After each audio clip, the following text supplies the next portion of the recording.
Great. Well, good morning and good evening for everyone who's logging into today's session.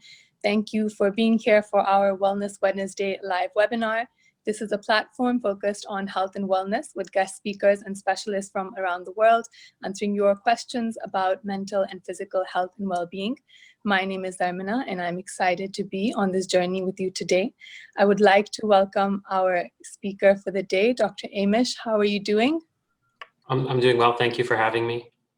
Thank you for joining us. Dr. Amishs, your work is focused on emerging infectious disease, pandemic preparedness, and biosecurity. During the pandemic in particular, you have advised on several advisory boards and consulted various organizations. Could you share with us a little bit, in your own words, your experience during this time? I think it's probably been one of the more challenging aspects of my career because I'm somebody who's focused on pandemic preparedness, emerging infectious disease, and how to respond. And now this has become the major issue in the entire world. And it has been really nonstop in terms of how many things we have to respond to, how many twists and turns there's been in this pandemic, how many questions people have, because many people have lived in luxury where they've not had to think about pandemics or infectious disease. They haven't had to think about how to make risk calculations every time they step out the door.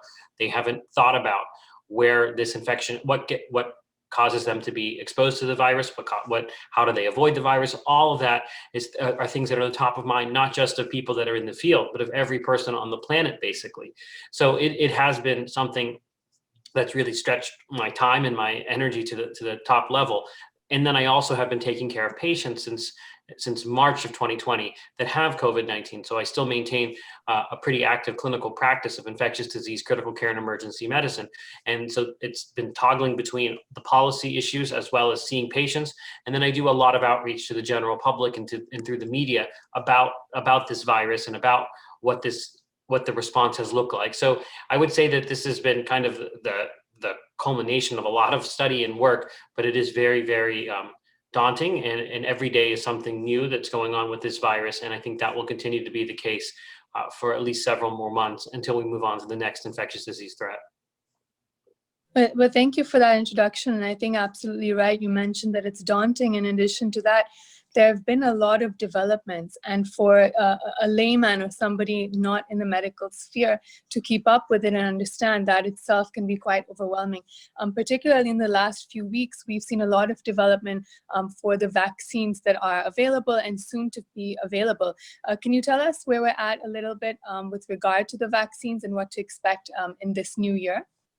So we've seen a very dramatic and really technologically promising effort to develop vaccines very quickly come to fruition, that within less than a year of discovering this virus, we have multiple vaccine candidates that are being put into people's arms. And I think that speaks to how great our scientific achievement has been, that we've been able to harness a lot of technologies and do things that were probably not possible a decade ago.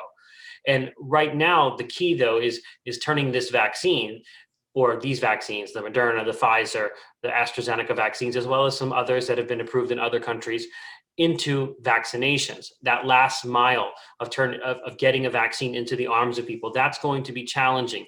And I think what you're going to see is different countries on different timelines. And there's going to be, you have to expect that there's going to be disruptions, there's going to be starts and stops, there's going to be foul ups that occur with vaccine rollout, because it is very, very hard to vaccinate basically your entire adult population.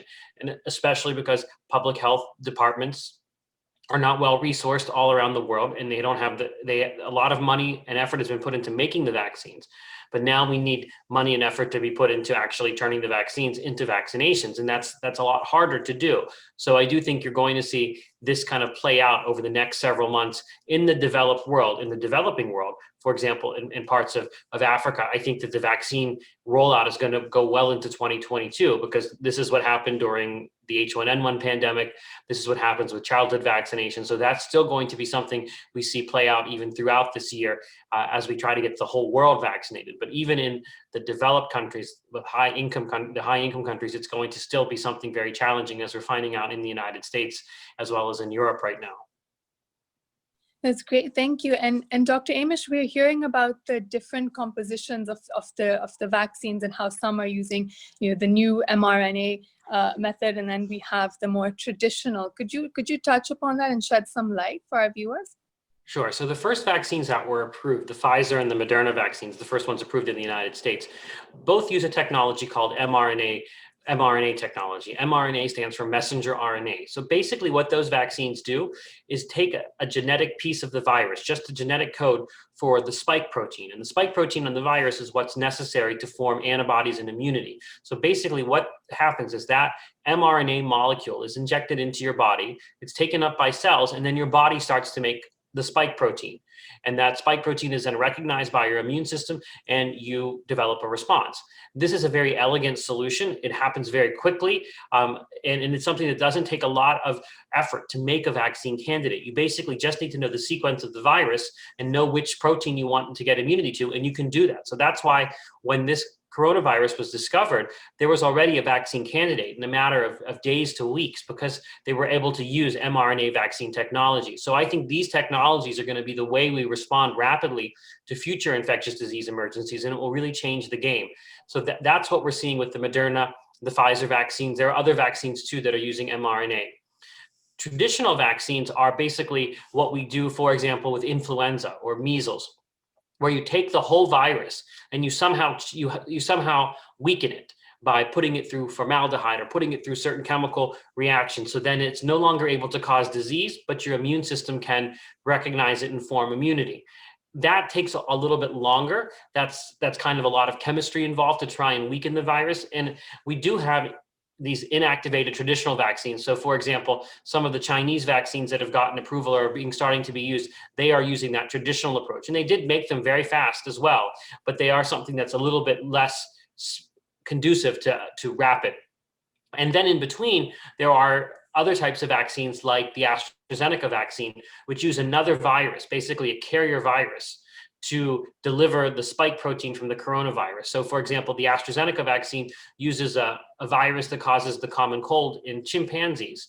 It's called a chimp adenovirus. And they put they re-engineer that virus to deliver the coronavirus protein. That's also something that can be done very rapidly. And so it's not surprising that AstraZeneca has been approved in numerous countries. And then there's one other, and so Johnson & Johnson has a similar technology. Merck has a similar technology. So I think we're seeing a lot of different ways to approach this vaccine problem bloom. And I think that's good because in the beginning, we didn't know which one would work. So the more vaccine candidates we have, the better. And it may be that we replace these Pfizer and Moderna vaccines with different vaccines down the road that don't require such stringent cold storage or don't require 2 doses. That's very helpful. And Dr. Amish, one of the most common questions we were getting in advance of this session is who should be the candidate taking the vaccine? What kind of person or demographic should that person be in? And is it someone who's already had the COVID-19 who should be taking it? So who's the right candidate for these vaccines? Well, technically, everybody is the right candidate for these vaccines. And I was vaccinated with my first dose of the Pfizer mRNA vaccine about 2.5 weeks ago, and I'm due for my second dose this Friday. So that everybody should be eventually getting this vaccine. But because it's a scarce resource and because the pandemic is causing so much damage right now all around the world, we had to prioritize the vaccination and try to use the vaccine strategically to decrease the impact of the pandemic and to maximize the impact of the vaccine. So that's why in many countries, the first people getting this are healthcare workers because we're taking care of these patients, as well as maybe nursing home residents, because we've seen nursing home residents be a major factor in hospital capacity because they're so susceptible to severe disease.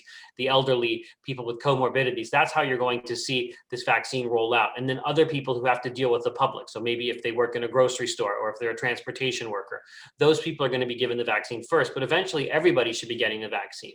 If you've already had COVID-19, you likely have some level of protection that's going to last for months. So we're asking those people, especially now when we're worried about limited quantities, to wait at least 90 days since you've been infected so that you give other people a chance. Not because the vaccine isn't going to work or it's going to be dangerous to you, but more about logistics. And you have some natural immunity that's going to protect you for several months. So why not let other people go first that don't have that immunity? That's great. And Dr. Amish, I mean, the hope is, for the vaccines to reduce transmissions. How likely is that? How much can we expect in terms of how long can we expect the immunity to last and the reduction of the spread of the virus? So it's important to remember that the vaccine clinical trials were designed not necessarily to show decreased transmission, but to show decreased symptomatic disease, which are two different things. So the Moderna, the Pfizer vaccines, very effective at preventing you from getting symptoms of COVID-19. It's unclear how much they stop spread. Do they make you less contagious? I suspect they do make you less contagious, but is it as it's probably not 90 or 95% the way we see the efficacy when it comes to preventing serious disease. So it may be lower.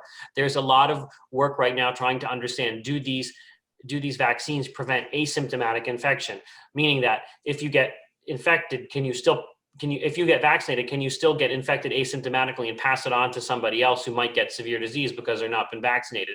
So that's why we're not seeing guidance change for vaccinated people in terms of social distancing or masks quite yet.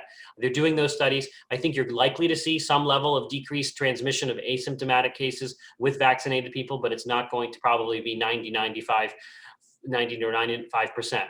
The duration of immunity, we still don't know because we haven't had these vaccines long enough. I suspect it's going to be probably longer than a year after you get the vaccine, and there may be a need for a booster shot later down the road. We're not going to know that for sure until we follow people who've been vaccinated for a year and check their antibodies, check their T cells, check and see if they get infected a year or so later before we can come up with the exact dosing schedule for booster vaccines. We find that one of the biggest concerns, or the most, I would say, talked about at the moment, is adverse reactions, allergies, the concern of infertility and other issues as a side effect or an effect of the vaccine. How realistic are these concerns? How valid are they? Well, all vaccines, all medicines have side effects. The majority of side effects people get with these vaccines include arm soreness, maybe some fevers and chills, muscle aches and pains that we're seeing. There are some people who are allergic to the vaccine components and can have anaphylaxis. That's why we watch people for 15 minutes or so after they've been vaccinated so we can intervene if they develop an allergic reaction. There's no evidence that this vaccine has any impact on fertility. This really was a misinformation campaign that's kind of based on pseudoscience. And we know that women got pregnant during the clinical trials. So this is not a real issue. And I would not even really give it much thought about infertility. I think this is just another example of the anti-vaccine and vaccine hesitancy movements trying to undermine, what is a great technological solution. That's great, thank you. And Dr. Amish, with your experience on the advisory boards and consulting, what is some advice you could give to corporates and schools and other such smaller private organizations as to how to manage, the current situation while still maintaining some level of normalcy?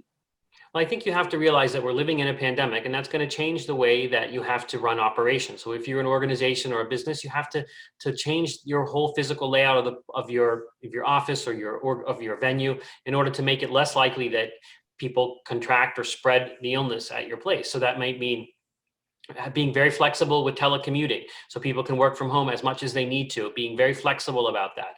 Changing the way your office is set up, meaning that people need to have social distancing set up in their workspace, meaning desks are 6 feet apart, that there are hand washing stations, that you've got policies for when people wear face coverings. You also want to make sure that employees are not encouraged to come to work if they're sick. If they even have a hint of a symptom or an exposure to COVID-19, they should not be in the may or in school or wherever it may be that they're going, so that you have a good policy that that's not going to be tolerated.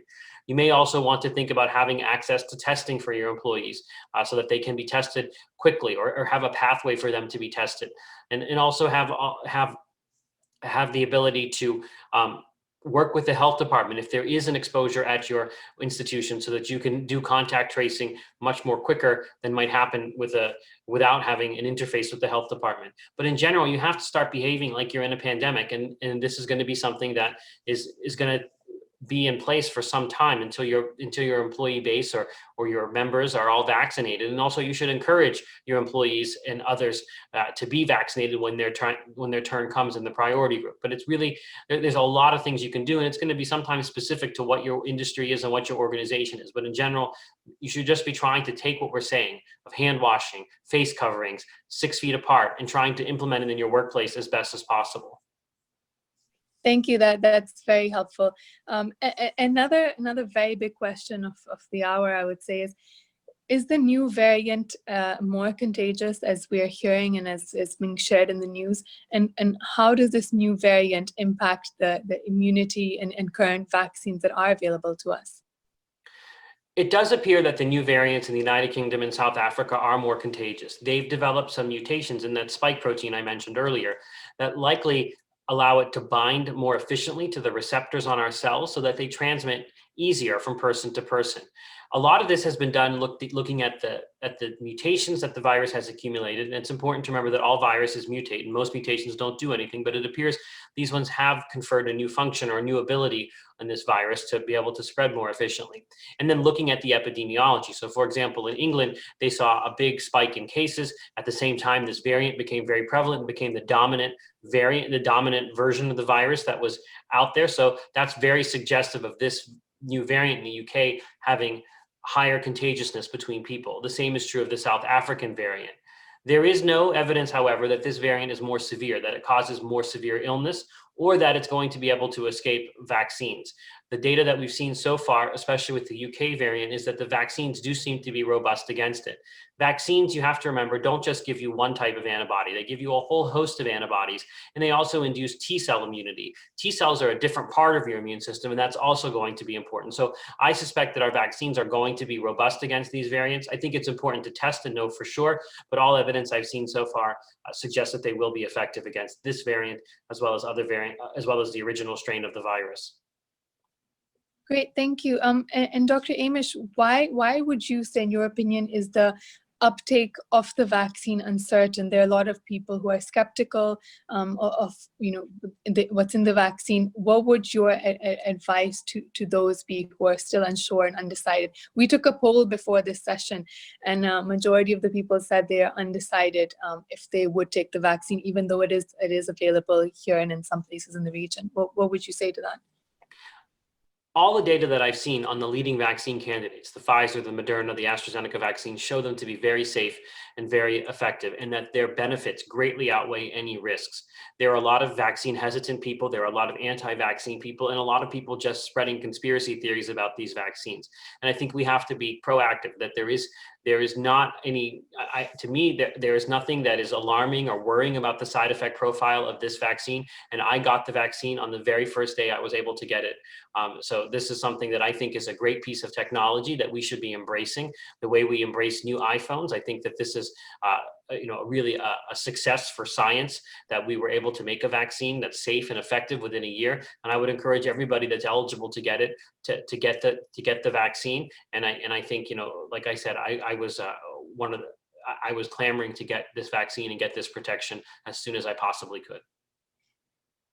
Well, great, thank you. So we're counting on the majority, of the people to take this vaccine, but will vaccinating adults be enough to curb the spread of the virus? Is there a sweet spot of the percentage of number of people in a population that need to be vaccinated? Yeah, there is usually a number that you need to have immunity. It's called the herd immunity threshold. And we think it's probably 70 or 80% because of the contagiousness of this virus before you would start seeing decreasing spread of the virus. Again, we have to also study the vaccines to understand whether or not they stop spread. But the main impact of the vaccine is going to be protecting vulnerable populations, nursing home patients, the elderly, those with comorbidities, because that's what's causing hospital capacity to be compromised. So once we start to see those individuals get vaccinated, nursing home residents and the community dwelling elderly, you're going to see a change in the risk perception of the virus, because hospitals will no longer be worried about their capacity on a day-to-day basis. I do think, though, to get more control of the virus and have it really not be any kind of major public health threat and spreading anymore, you're really going to have to probably get a significant population of the adults vaccinated. And 70 to 80% is what's thrown around. But in reality, it may be a little bit lower because not everybody contributes to spread. We know about 20% of people contribute 80% of cases. So if you can eventually get your high risk spreaders vaccinated, you may see a benefit before you hit the actual herd immunity threshold, because that assumes that the population is homogenous, meaning everybody has the same risk of spreading and contracting. But that's probably not true. It's much more heterogeneous, because there are some people who have very little social contact or little social interaction that don't contribute to spread. And then there are the typhoid Mary types that spread a lot of the virus. So it's still a little bit debatable, but the overall number is probably 70 to 80%. But I think we'll start seeing benefits when the vulnerable populations are vaccinated and when the high spreading people are vaccinated. That's a great point you touched upon, that 20% of the, probably the biggest reason as to why larger number of people are being infected. What would you suggest needs to be the change in behavior after taking the vaccine? So masks are still, to be mandatory, the new workspace environments. Should anything really change after taking the vaccine, or should we still be following the same protocols?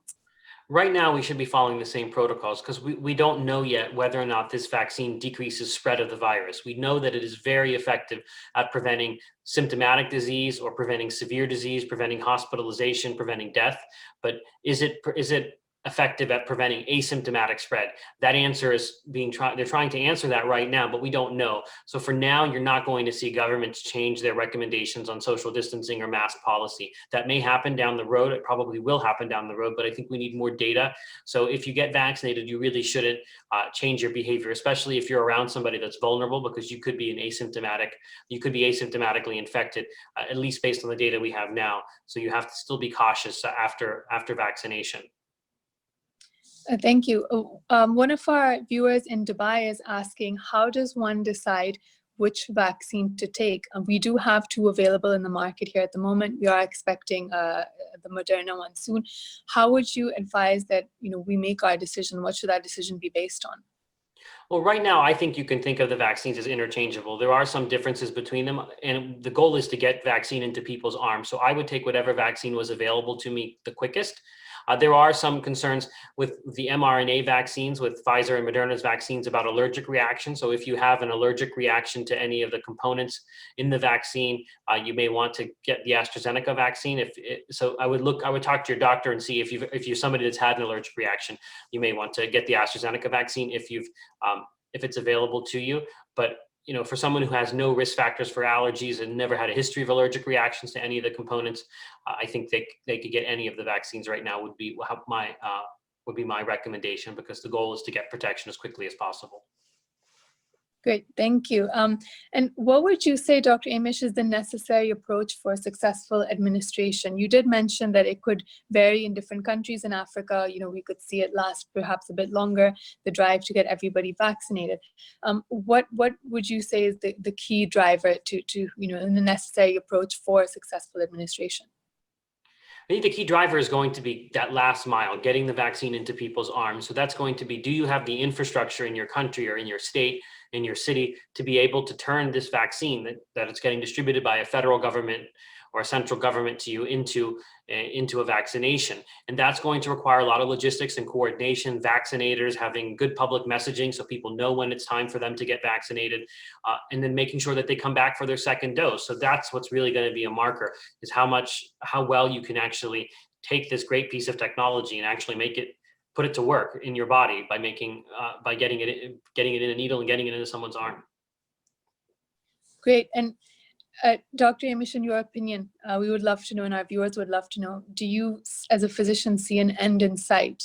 How do you foresee the next 2 to 5 years to look like, and how that impacts us? I do see an end in sight. I think that the public health emergency status of COVID-19 will eventually start to evaporate as more and more people are vaccinated, as we get more tools to treat this. So I do think that as we get into summer of 2021, in many parts of the world, this will no longer be the same public health emergency that it was. It doesn't mean the virus will be gone. I think the virus is going to become what's called endemic. It's going to become a seasonal coronavirus, but it will be less likely to cause any problems the way it is now. So I do think that's likely to be the case. It may take a little bit longer in parts of the developing world, maybe into 2022, but there is an end in sight, and that end is going to be facilitated by the vaccine. Thank you. That's a very optimistic message. And looking forward, I would like to ask you, are mRNA vaccines the future of vaccine development? I do think that mRNA vaccines are going to be the future of vaccine development. Even prior to this pandemic, my colleagues and I at the Center for Health Security at Johns Hopkins wrote a major report on vaccine platform technologies, and we highlighted the fact that mRNA vaccines would likely be able to be rapidly developed and deployed in infectious disease emergencies. So I do think this is going to change the way we approach any emerging infectious disease outbreak, because we can likely make a vaccine very quickly, and it will likely work, as we've seen with the COVID-19 vaccine. So I do think that this is going to change the way we think about pandemic preparedness. And I think that the fact that these mRNA vaccines from Pfizer and Moderna really took this opportunity to shine and show how well they work is going to be something that's going to pay dividends in the future. And I do think that they are going to be the vaccines of the future, and they're going to be further refined and made better. And maybe they'll get rid of that cold chain requirement where it has to be stored at such a cold temperature. Maybe we can get down to single doses. All of that's going to happen. But I do think that now mRNA vaccines are really going to jump to the forefront. And I think it's going to be hopefully another golden age for vaccination like we saw in the early 1900s. Great. I would like to ask you a last question from one of our viewers submitted prior to the session, Dr. Amishs. And the question is that a lot of people feel that I want to wait a few weeks or a few months, before I take the vaccine. Will we really find out any viable information as to the impact of the vaccine, or what people are looking for, hoping to find out by waiting to make that decision and by waiting to take that vaccine? And then conversely, we hear it takes actually 2 to 5 years to see the real impact of a vaccine on your immunity and on your health. So what kind of information should people be waiting for in this time period? I think that based on the clinical trial data, the vaccines look safe and effective based on what we have now. It is, of course, going to be the case that we won't know what's going to happen 2 or 3 years down the road, and we're following people who get vaccinated. But we do that all the time with every vaccine. If the vaccine gets approved, and we follow people for longer periods of time and look to see if any new side effects appear in the longer term or when you vaccinate larger groups of the population. But so far, there does not seem to be a safety signal. And you have to remember that COVID-19 is a clear and present danger to the entire globe. And then you have to make a risk-benefit analysis. And the risk of this vaccine seems to be very, very, very, very, very small compared to the benefit of the vaccine, and also compared to the risk of COVID-19, which has killed in America alone over 300,000 people. So I do think that the risk-benefit calculation that you have to make right now, even if we don't have complete information on these vaccines because they haven't been around for 5 years, does favor the vaccine in almost every group of the population. And we would expect children to be vaccinated as well as a next phase of the vaccine rollout. Children will likely be something that it's a group that gets vaccinated later when we get more data. Remember, children, thankfully, are spared from the severe consequences of this disease. They're less likely to die, less likely to be hospitalized, and also less likely to drive epidemics the way they drive influenza. So children hadn't been the priority for the vaccination group.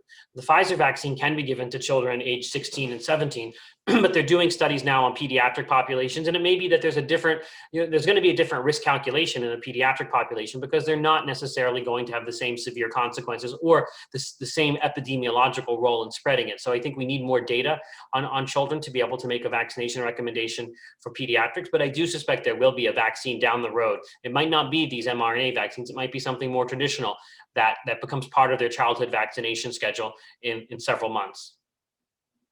Well, thank you so much, Dr. Amishs. I'd love to keep the conversation going, but our time is ending out. So if you have a closing message you would like to share with our viewers, please feel free. I would just like to remind people that pandemic preparedness is very important all around the globe, and it's often neglected by national governments. But this is an example of what happens when you neglect pandemic preparedness, that we have a pandemic that did not need to be this severe. all of us could have been like Taiwan, which is really the exemplar in how to respond to a pandemic response, but we weren't. And I think this is time for the citizens of the world to talk to their governments and say that pandemic preparedness is something important, that they need to invest in it, that they need to not neglect public health in their country, because this is the consequence. And the costs to prepare for a pandemic are minuscule compared to the costs that we're all now incurring based on what's happened with COVID-19. Well, thank you so much, Dr. Amish. Thank you to everyone who logged in, who submitted their questions for today's webinar. I hope you gained some interesting insight from today's discussion. Thank you, and see you at the next Wellness Wednesday webinar. Thank you, Dr. Amish. Thank you. Thank you.